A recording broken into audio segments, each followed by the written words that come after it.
Welcome to Exploring Chicago's Rivers, an interactive story map launch. My name is Chloe Gurin-Sands with the Metropolitan Planning Council. I'm our manager of health equity and planning. Super excited to see you all here today. I'm a panelist today as well as your MC. So we're really excited to show you our maps, talk about our projects and tools. But before we get started, we have a couple of housekeeping notes that we would like to cover. So next slide. So to make sure that we can all engage easily today, we're going to go over these few points. We have enabled the chat and the question and answer functions on Zoom. You can find both of those at the bottom portion of your screen. We do ask that you use the chat box throughout the session to share your thoughts, get the attention of our events staff or my attention about something. And then we also really encourage you to use that question and answer function for any questions that you want answered so that we can easily see them. They go to a different portion for us to see. We also want to note that you saw that this event is being recorded. We are going to share the link out after this event so that anybody can watch it, and then we'll share resources and any information that is shared via the chat as well that our panelists talk about. So keep an eye out for that after the event. As we begin our program today, I want to acknowledge that the rivers and land that we're talking about today were stolen from the Potawatomi, Maiamia, Peoria, and Kickapoo people, among other Indigenous nations. These nations built vibrant communities along our waterways and are continuing to shape the present and future of our rivers, and are involved in many and all of the projects that we're talking about. So today, you're going to hear from partners that are using maps and visual tools to tell the stories of Chicago's rivers coming to life. I'll share some background about our great rivers. Then you'll hear from our moderators, Laura Barcusen and Lillian Holden from Open Lands, who will share about the African American Heritage Water Trail map and Community Assets map. Then Carson Poole with the North River Commission, Alex Perez with Active Transportation Alliance, and I will share more about rivers projects, story maps, and visual tools. You can learn more about each of our speakers, and their full bios will be provided in the link that will be in the chat. So our great rivers, we have 3 amazing rivers here in Chicago. In 2016, MPC, the Chicago Mayor's Office, Friends of the Chicago River, and a multitude of other partners released the Our Great Rivers vision, a vision for Chicago's 3 rivers, the Des Plaines, the Chicago River, and the Calumet River, which actually is the Little Calumet, the Calumet River, and Lake Calumet. We talked to over 6,000 people through focus groups, on-the-ground activities, town halls, and surveys. And what we heard was very clear. Chicago's river system, next slide, needs to balance being recreationally inviting, economically productive, and healthy and thriving habitat for all things living, including animals, plants, and of course, us humans. Since the vision was released in 2016, next slide, the Chicago Community Trust has funded 19 transformative activation, planning, and policy projects along the rivers. These projects have resulted in over 130 partners joining an extended network of river advocates and have led to real physical improvements and policy changes that we are seeing play out before our eyes. Over 1.5 million additional dollars of investment has been leveraged for our rivers resulting from these projects.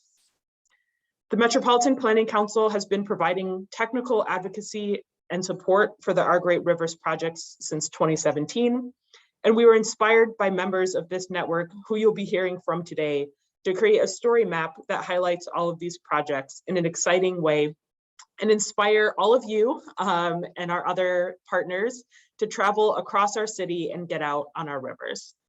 I will now pass it over to Laura and Lillian from Open Lands, who will share more about one of the great maps that inspired us, the African American Heritage Water Trail map.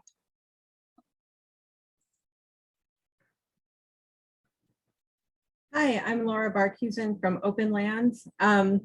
Open Lands is a nonprofit based in downtown Chicago that protects open space and connects people to nature where they live.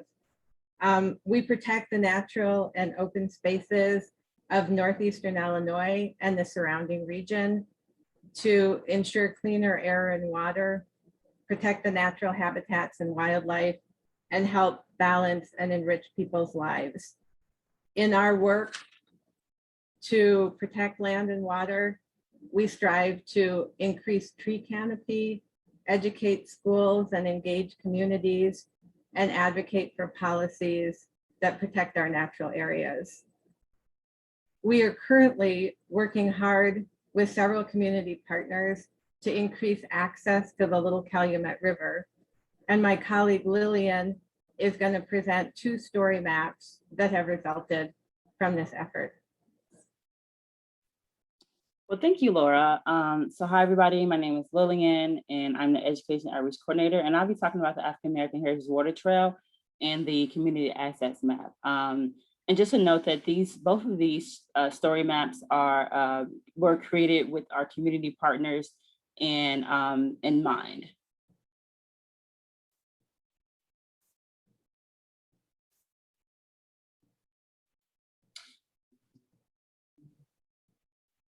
So in 2019, 2020, Open Lands and community partners worked to create a brochure and a story map of the trail. This is an image of our brochure. It's a little blurred. And the story map reflects what is found on the brochure. The stretch of the Little Calumet River and the banks between the Forest Reserve of Cook County's Bobian Woods and the village of Robbins has nationally significant history associated with it. We wanted to create a trail that would highlight these stories and sites important to communities in order to raise awareness and pride to the river. The water trail tells stories of the Underground Railroad, the birth of the environmental justice movement in Chicago, and the village of Robbins, where Tuskegee Airmen began their training. The water trail also raises awareness of the community assets, such as the local bike and wellness group, We Keep You Rolling, People for Community Recovery, the organization begun by Hazel Johnson, who started the movement for the environmental justice in Chicago, and the Robbins History Museum. The online story map picture presents these important stories, events, and initiatives, and shows sites where they occurred or occur. So I'll start to show the story map.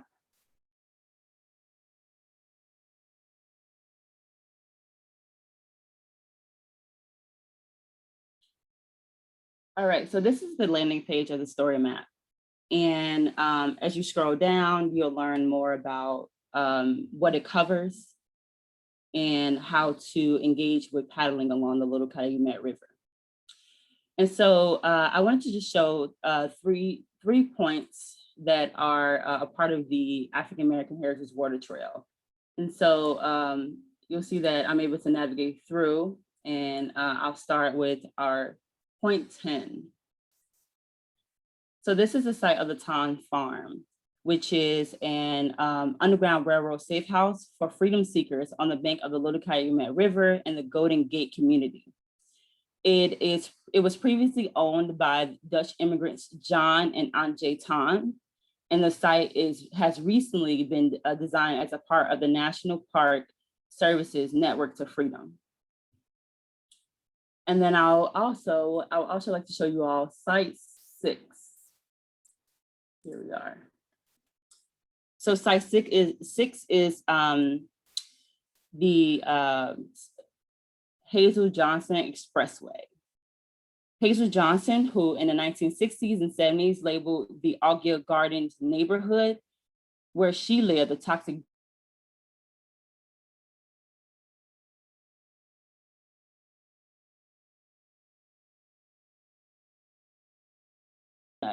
she worked to hold polluters. And last but not least, I would also like to show you all the number 26.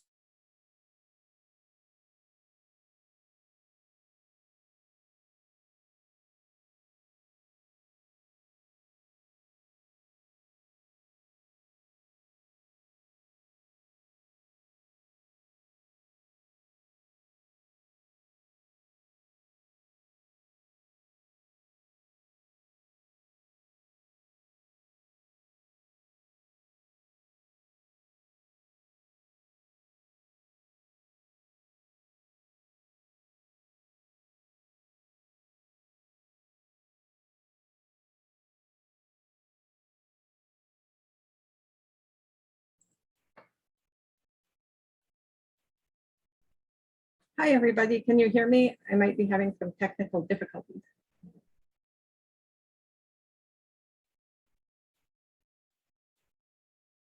We can hear you, Laura. Yep. Oh, great. Thank you very much. All right. Thank you, Lily. So there's so much activity happening on our riverfronts. There's beautiful public art Looks like I lost installations. connection. Can anyone hear me? Oh, Lily, I'm sorry. Are you still speaking? Hello? Hi, Lillian. I think we lost you for a moment there. Yeah, seems as so. I'll just start back. Oh, thank you, Teresa. Point 26. Okay, so I'll just verbalize 26 and I'll hop back on our PowerPoint.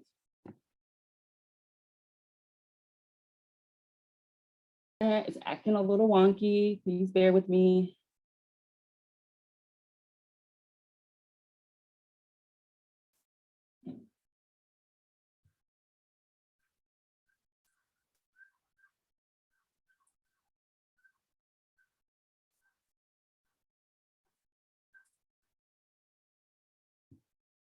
All right, so so the last point I showed was the Robbins Airport, and just want to state that that the individuals who trained at the Robbins Airport became a part of the Tuskegee Airmen, and so the water trail is one of the efforts to forge meaningful connections between the communities and the Little Calumet River. And so I'll just be heading back to the slides.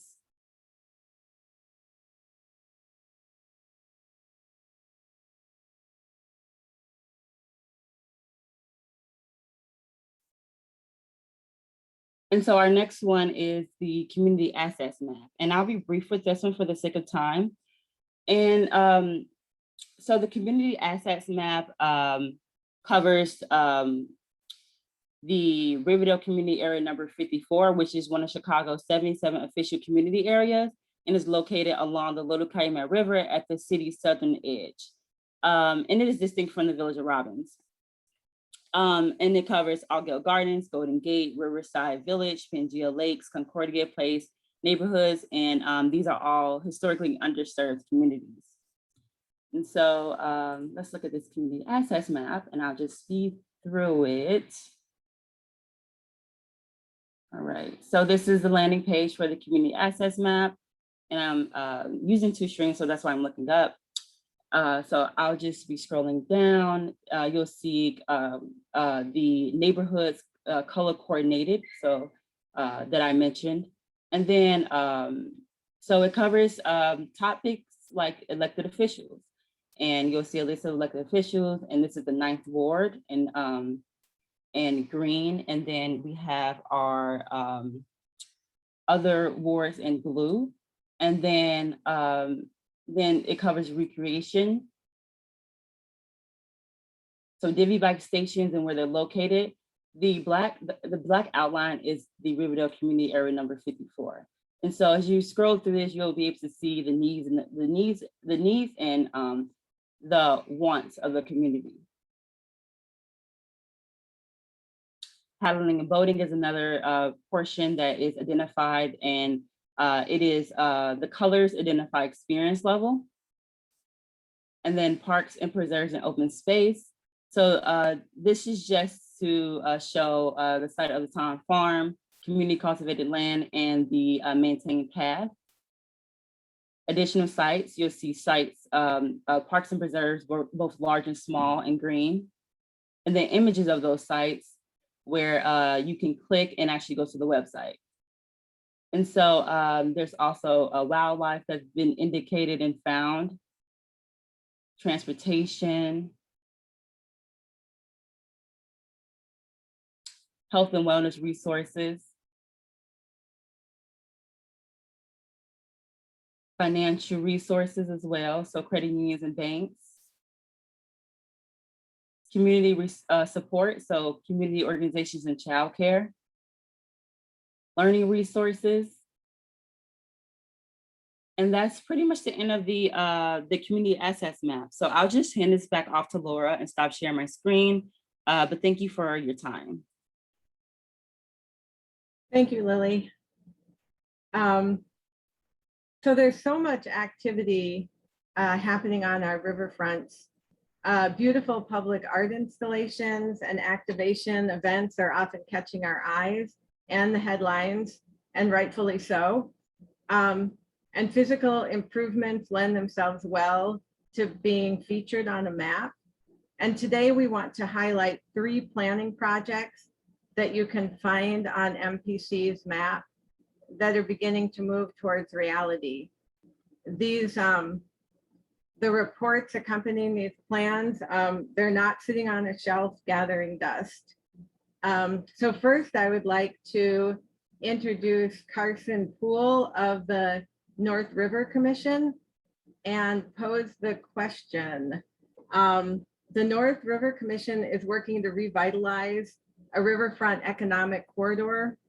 What kinds of improvements and investments in the river have you seen since starting your project? Thank you, Laura. Yeah, we've really seen some tremendous investment within the last 5 years, and also just within the last 6 months for the riverfront in our area. So as a little bit of background, the North River Commission is a nonprofit organization that serves Irving Park, Albany Park, and North Park on the northwest side of Chicago. And we really take a holistic approach to economic and community development. So we're the Albany Park Chamber of Commerce. We manage a special service area. We participate and support affordable housing development. We support public education and all the CPS schools in our service area. And I'm lucky enough to focus on both arts and culture and environment as aspects of community development, and environment, including everything from parks, trails, trees, and of course the river.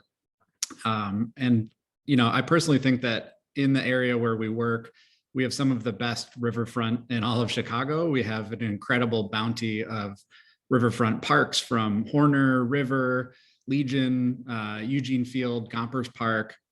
So what we've been really trying to think about is how we can leverage those riverfront parks and the river itself as an asset for the community. So as I said, we have really seen tremendous investment in this area in the last several years, including the removal of the last remaining dam on the Chicago River at the confluence between Riverpark, or I'm sorry, the North Branch of the river and the North Shore Channel, and millions of dollars in investment led by the U.S. Army Corps of Engineers in partnership with the Chicago Park District to improve the riverfront at Horner Park, Riverpark, and Legion Park. And so our project through Our Great Rivers is really trying to build on those investments that are already made, and use our neighborhood plan, use authentic community engagement and community and voice to leverage those investments, and then create amenities and access for the neighborhood that ultimately benefit the people who live in the community of Albany Park and North Park and Irving Park. So our focus thus far has been on the intersection of Lawrence Avenue, which is a main commercial corridor in Albany Park, and the river. And those two places come together at a park called Ronan Park, which is itself part of Riverpark. Ronan Park is also adjacent to a 1.5 acre urban agriculture site that includes a community garden and a farm. It's also the section of the riverfront bike trail that connects the Manor Avenue Greenway to all trails going north. So it's a really complex site. And we brought, again, community planning and organization and community voice, building on our comprehensive neighborhood plan, which we did in CMAP and was published in 2018.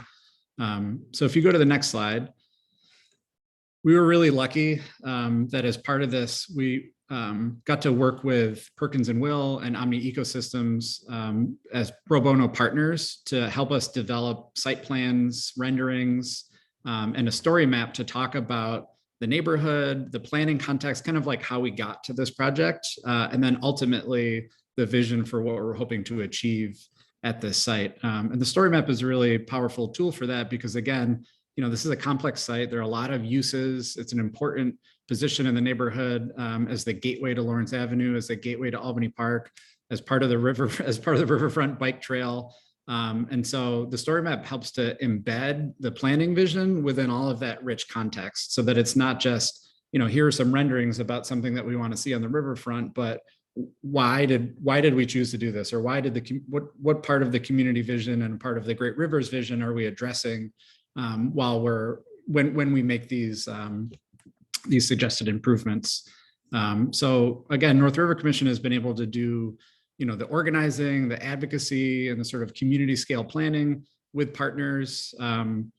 And because of this, the biggest investment, the Chicago Park District recently received over $7.5 million in funding from the city of Chicago for 4 projects in our service area, all riverfront projects, including $3.5 million for Ronan Park in that immediate area. So we're gonna have to update that additional investment number, Chloe, from the slide earlier in the presentation. So that money is going to go towards achieving the vision that was developed through our project, again, with local partners, as well as improvements to the paddling program at Riverpark, the paddling and ecology program, improvements to the riverfront at Northside College Prep, and improvements to Kiwanis Park, which is adjacent to Von Steuben High School.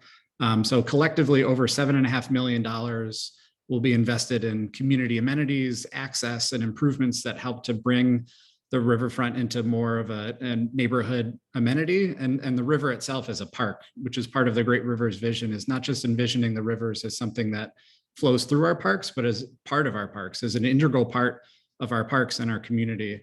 So we're really excited about where this is heading. There's now a park advisory council at Riverpark, which we helped to get started, so that community involvement is going to help to take this vision forward and make sure that the investment lands with context, and again, achieving community vision as well as the Great Rivers vision. Because I think, it's one thing to build infrastructure or to make ecological improvements, but to have community that's behind it and that has authentic buy-in and involvement is really one of the most important outcomes to come out of this project thus far.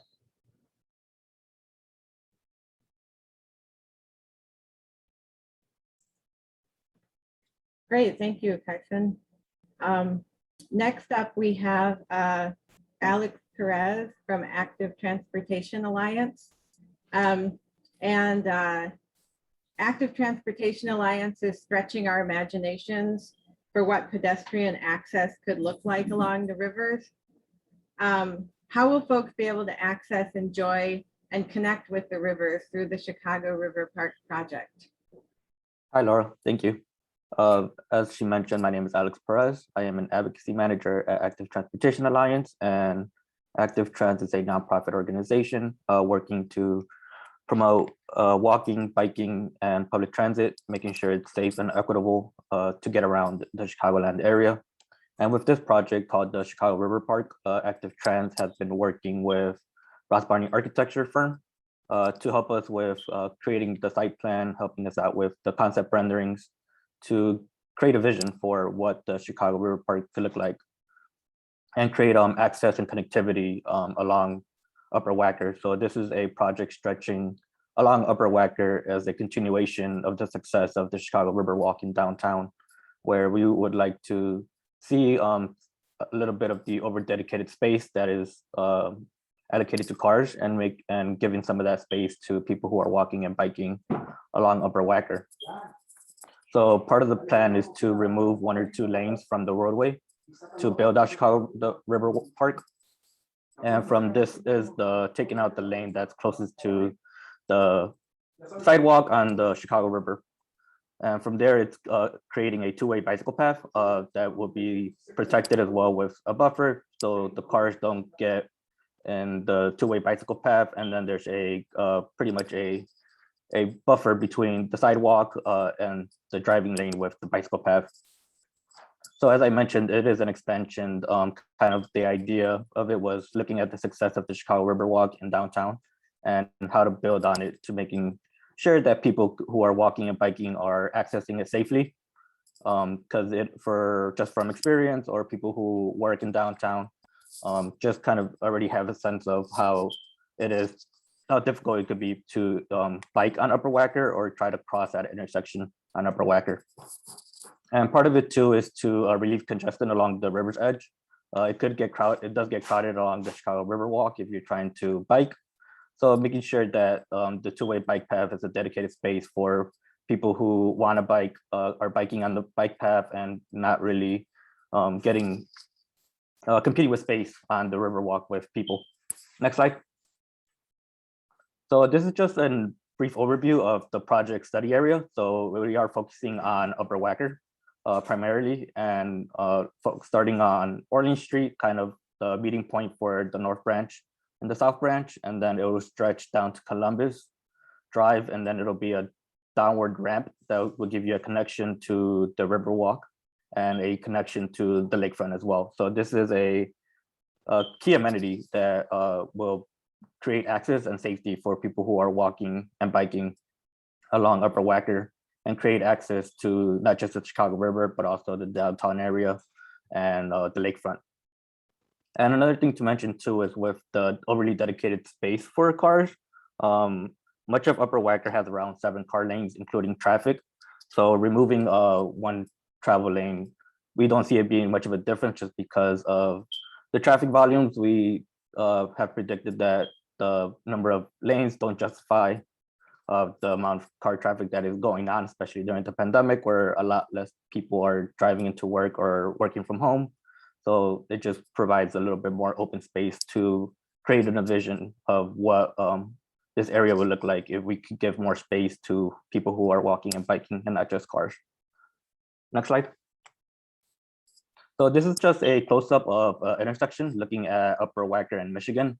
So besides the bicycle infrastructure component, there's also pedestrian safety being incorporated as well, including new crosswalks and even pedestrian islands that would keep people safe if they're trying to cross the intersection and they're kind of low on time. They could wait at the pedestrian island in the middle of the intersection and not have to worry about getting hit by a car or cars traveling fast.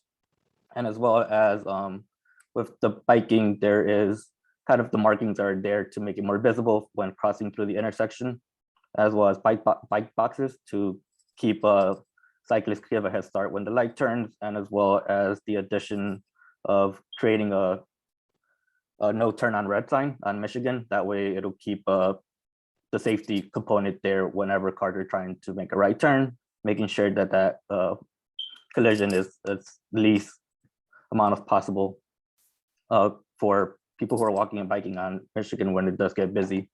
And part of the vision going forward too is the crosswalks will be colored in. That way people or cars, whenever they're driving, are more visible when crossing. And there's a new crosswalk being planned out on section L, which is not a crosswalk right now. So if you're trying to cross on Michigan, you kind of have to go around on L to even get across on that side of the sidewalk.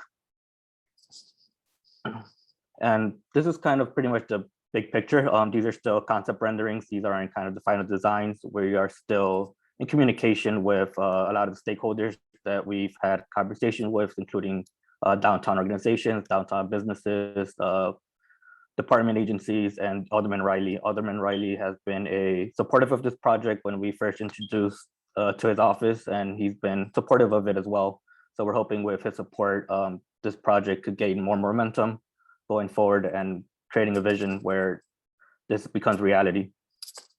And one thing I wanted to have last note of is that we are still working on the engagement process. It's still an ongoing thing, and we're having an in-person event at Bridgeport Museum along the Chicago River on September 13th during the lunchtime. So if people are interested in getting more engaged with this project and learning more, Active Trans and Aspiring Architects will be at that event during lunchtime to present about this project for people to gain more insight and how to be more engaged with it going forward.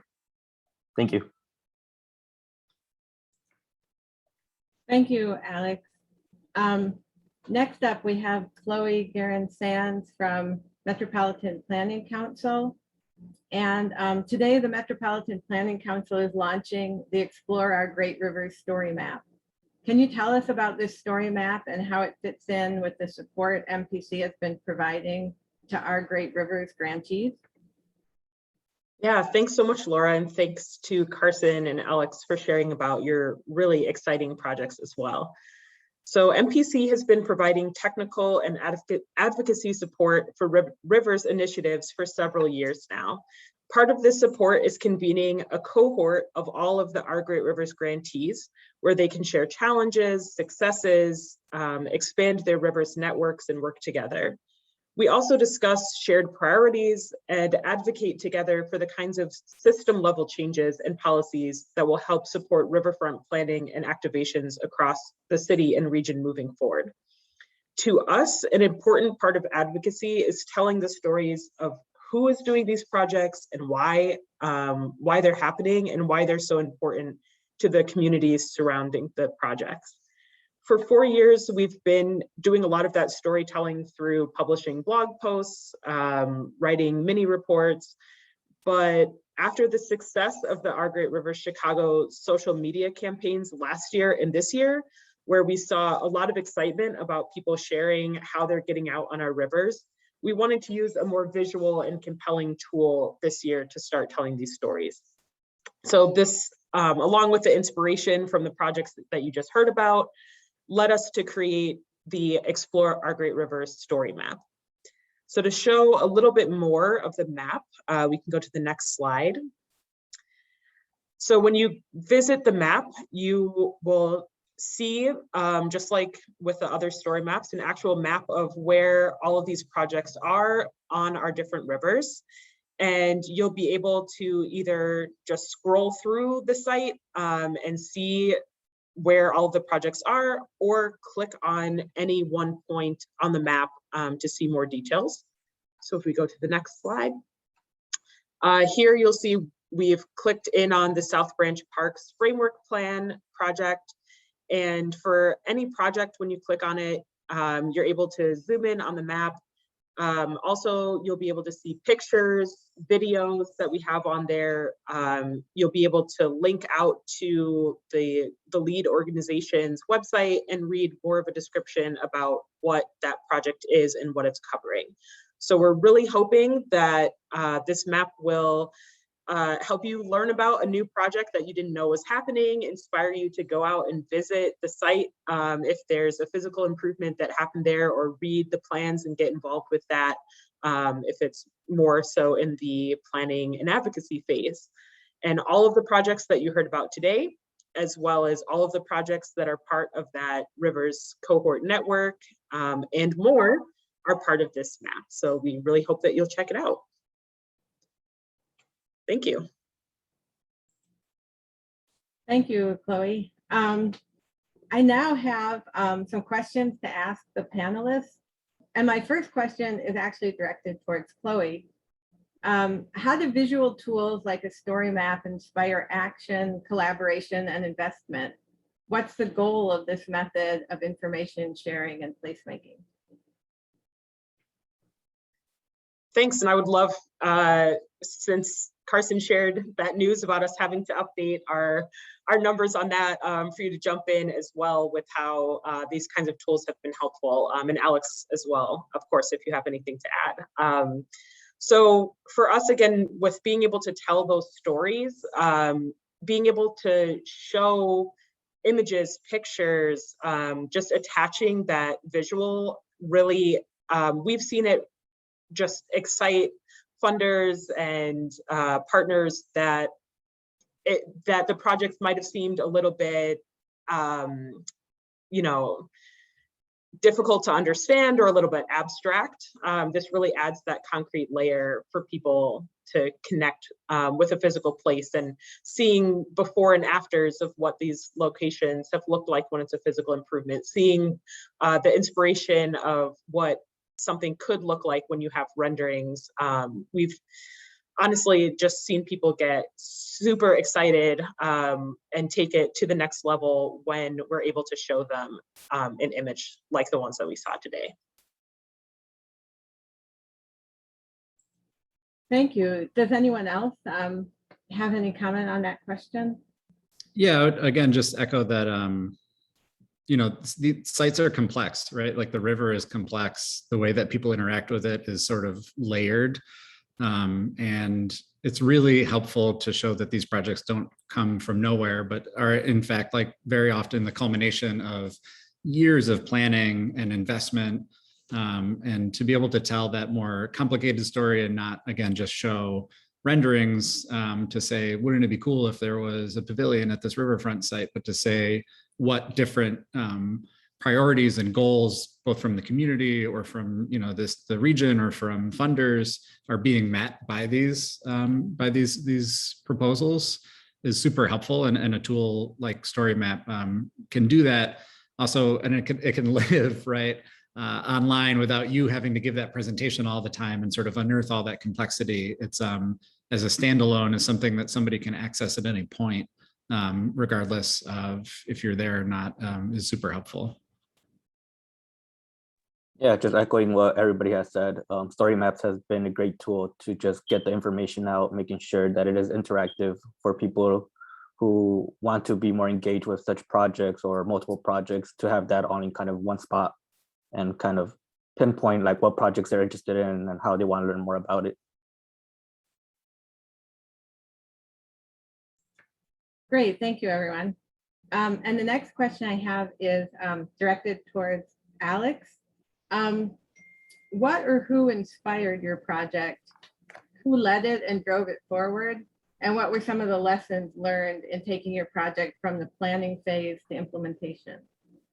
Yeah, great question. So kind of what led this project going forward, as I mentioned before, is the success of the Chicago Riverwalk. That was kind of our base model of like, if this could happen along the riverfront, why not expand it to making sure that it's not just a space solely on the Chicago Riverwalk, but it expands into Upper Wacker as well, where cars have space, not just on Upper Wacker, but Lower Wacker as well. So it's envisioning a space that's more dedicated to people and running with that vision to the public, where lots of people are taking their breaks along the Riverwalk. So let's expand it for people to have that space more visible and also more interactive, with new placemaking things happening along the Riverwalk as well. Great, thank you. And Carson or Chloe, would you like to comment on that one?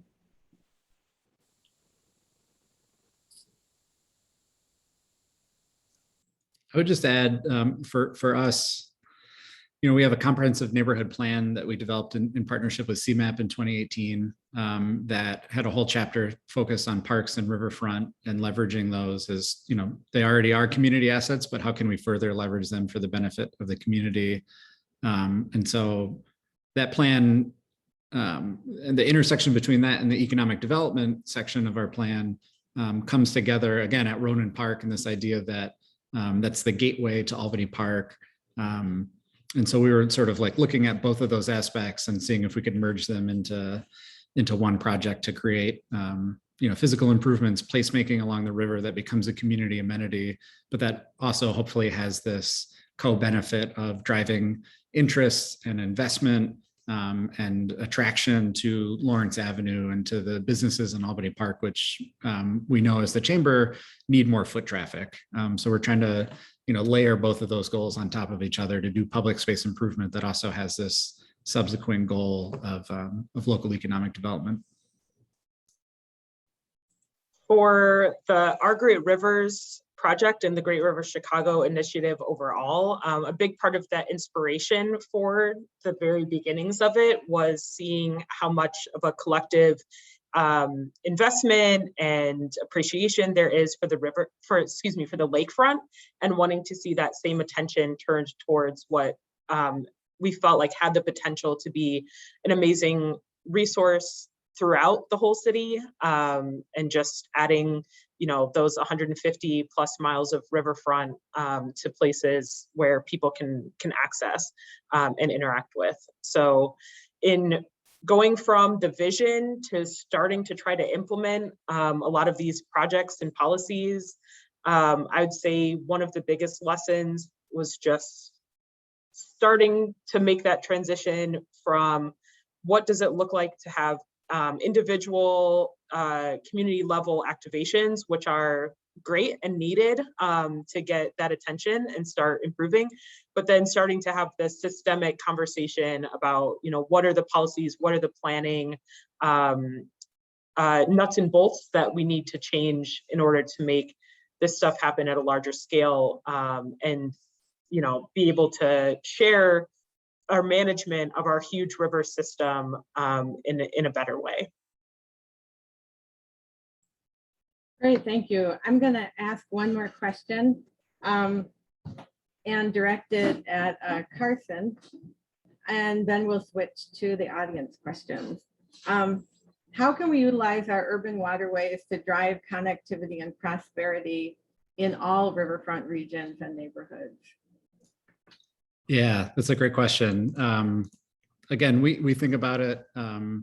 We're trying to think about the river as a park, as public space, as a public amenity in the neighborhood, but also as an attractor for people to come to the region. We want, when people think about Albany Park, I want one of the things they think about is to be the river, this beautiful riverfront that we have, this incredible asset that we have, this recreational gem, this thing to look at, and it is becoming that more and more, especially at Riverpark with the improvements to the riverbank. You see people sit out on the east bank of the Riverpark and watch the sunset, right? Like, it is just becoming this focal point for the neighborhood, and that helps to drive interest and people. Hopefully, if we develop programming that's contextual to the neighborhood, those benefits can spill over to local businesses, to investment. As I mentioned at the top, we're involved in affordable housing development, public schools. So we're always trying to make linkages between our different program areas. So there's opportunities for education and enrichment for local school students, as well as for businesses to participate in programs or events that are happening at the parks. Or if you're coming to Riverpark to paddle in a park district kayak, maybe afterwards you're going to get lunch in Albany Park, right? So we're always trying to figure out if there's ways to maximize those co-benefits. And I think that as the river continues to improve ecologically and water quality improves, it will continue to be seen as this powerful asset, similar to being a lakefront community. You're going to want to be in a riverfront community because the riverfront's going to be fun and enjoyable, and it already is. Great, thank you, Carson. I think I'm going to switch to the Q&A from the audience now, so that we don't miss anybody's questions. I think this first one is probably something that Chloe could answer. It's, what did the social media campaign comprise for the Great Rivers Project?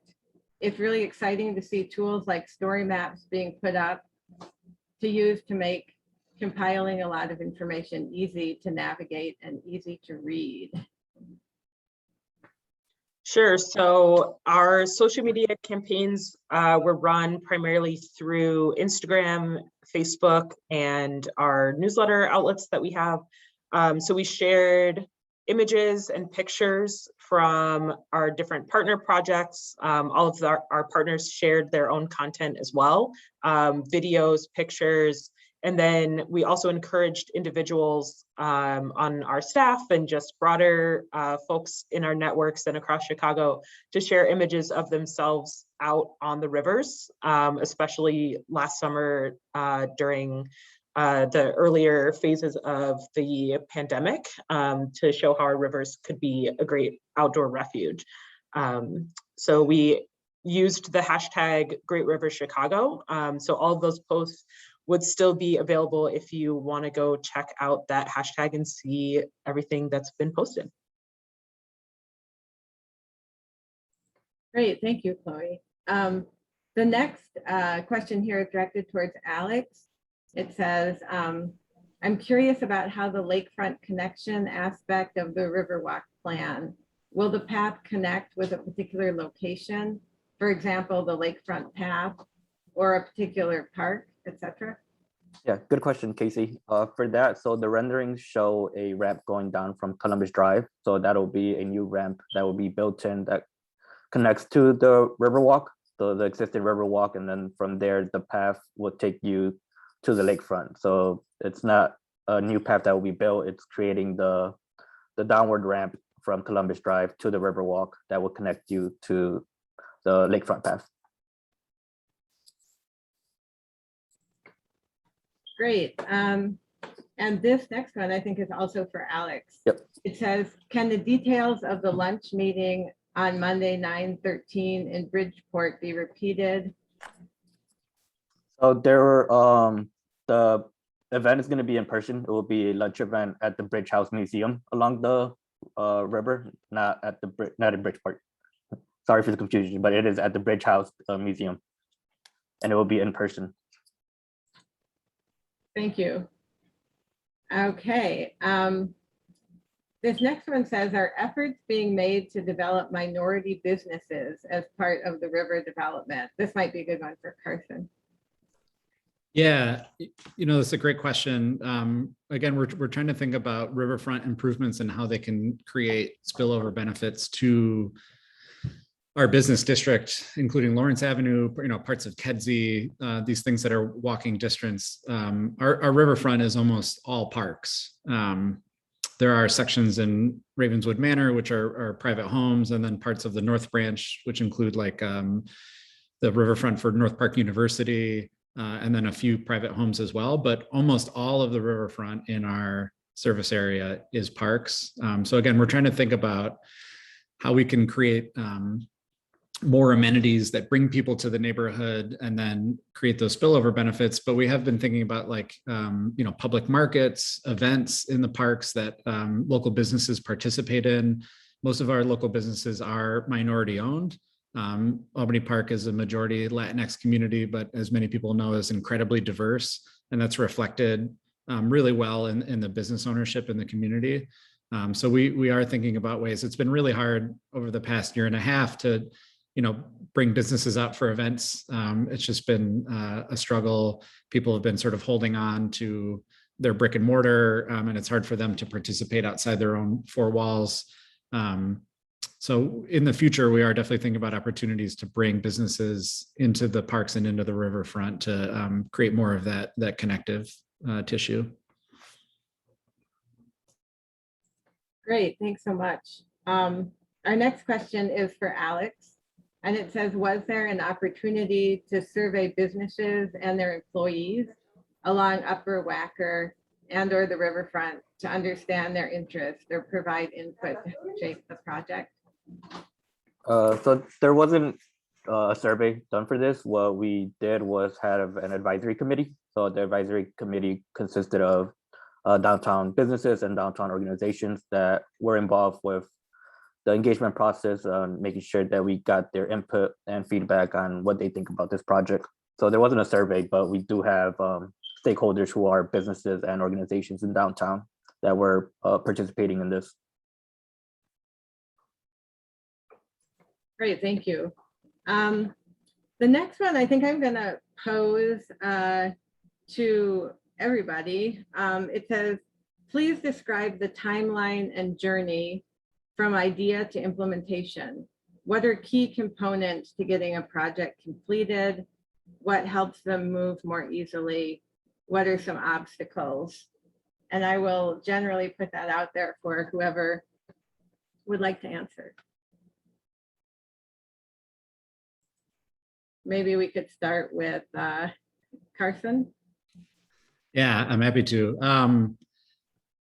Again, we were really kicking this project off. We got the funding in May of last year. So right, at the early height of the pandemic. And so, we started trying to do surveying and community engagement and talking to stakeholders and partners, which was a challenge, but we were able to get a survey launched that had over 200 respondents. And we were asking, questions about what people thought about the project area, how they enjoyed it. So we weren't coming at this from like a deficit perspective, but we knew that Ronan Park and obviously the Global Garden, Refugee Training Farm, and the Community Garden, they're already assets in the community, but they're assets that we wanted to improve. So we wanted to know, what did people like about it already? What do they want to see changed? What kinds of programs or events or improvements do they want? So we were able to do some of that. We were able to hold an event at Ronan Park to talk to people, to show them some early concepts for improvements to the bike trail, improvements to the farm, improvements to the park for community gathering. And again, building on some of the priorities that were established in our comprehensive plan. We used a steering committee model. So we had, other nonprofit organization partners like Friends of the River, The Park District was involved in this from the beginning, and they were a super great partner, as well as Neighbor Space and Global Garden Refugee Training Farm. So having those stakeholders involved early on and consistently was super helpful to developing the idea further. And then implementation, we kind of got lucky that there just happened to be some funding available from the city that the Park District put in for, and we're moving hopefully towards implementation over the next year and a half, 2 years. And we're going to maintain, our steering committee, our direct partnership with people who are stakeholders on site, as well as members of the community, local businesses, schools. And I do think that having everybody involved and making sure that everybody is up to speed and on board and nobody's surprised by anything has been helpful to move through obstacles, as they've come up. Yeah, I would add from just a broader perspective of the support that we've provided for projects throughout the years, that really the planning phase is the part that gets overlooked the most as far as funding and grants, which was part of the reason why it was so great and pivotal to see this funding for community-led projects from the Chicago Community Trust that was focusing on knowing that these projects are going to be startups, and focusing on those early pieces of planning. And so I think we saw, especially in the early years, 2017, 2018, a lot of projects that really did just start as someone saying, I have kind of this idea, not really sure where to take it, not really sure who I should even talk to or link up with. And we've seen that evolution of implementation happen just through even partnerships that were able to happen with the cohort. So I know I just saw another question coming in about collaborations between all of these different river projects.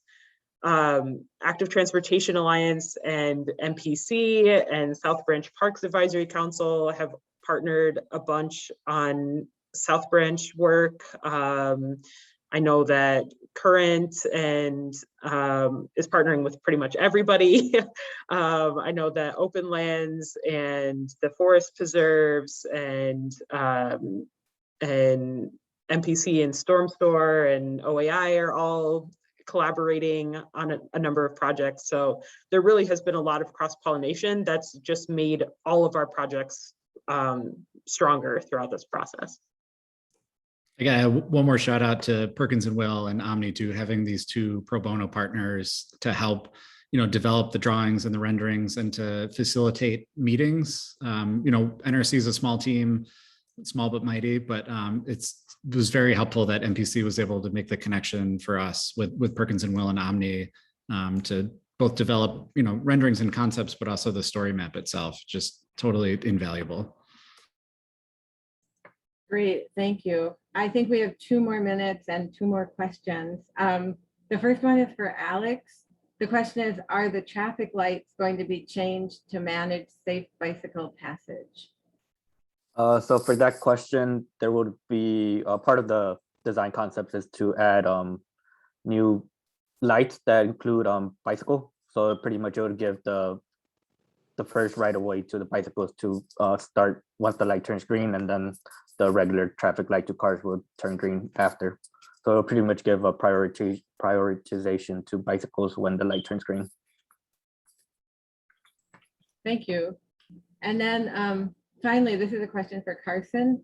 How do you balance the interests of community residents and those of local business owners when there may be conflicting goals or visions of how to proceed in the projects or prioritize what happens? Yeah, I mean, this is a great question in general. We saw last year with things like expanded outdoor dining, restaurants really were looking for that opportunity to do something that was going to allow them to bring customers in, but sometimes neighbors, didn't want to give up parking or didn't want outdoor seating, loud settings, right, in their neighborhood, that it was going to change how it used to be. So we just look for, points of compromise, places, interventions that achieve or that drive towards multiple priorities. And it's definitely not easy, but we know that everybody at the end of the day wants a thriving, safe community. And so if we can find where goals overlap between residents and businesses, if there are differences in what they want to see in their vision, we drive towards those, and just make sure that we're listening, that people are along for the ride, that nobody's surprised by anything. So just trying to be out in the community, talking to people as much as possible in multiple modes, in multiple languages, just to make sure that we're hearing from as many people as possible. Great, thank you. We actually have a few more questions, but I think we might,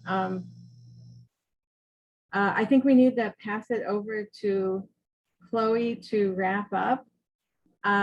And I've copied the questions, and maybe we can get answers out afterwards. So I'm handing it over to Chloe now. Great, thanks, Lauren. Yeah, with those outstanding questions, I think we'll try to answer some of those in our communication that goes out after the event. But I want to thank our expert panelists and moderators for being with us today, and your remarks, for your leadership in engagement, planning, riverfront development, equity, all of that that we saw come through in our discussion today. Thank you to all of our audience members who tuned in to learn about all of our story maps and tools and the initiatives that are making up all of this Great River Chicago initiative. So a final reminder that the link with the recording from today will be sent out and circulated in the next few days. We'll include some of the resources that we talked about, potentially a few answers to questions that might not have been answered today. So feel free to look up all of our organizations and reach out to all of us as well if you're interested in learning more and getting involved. And thank you, everyone. Have a great rest of your day.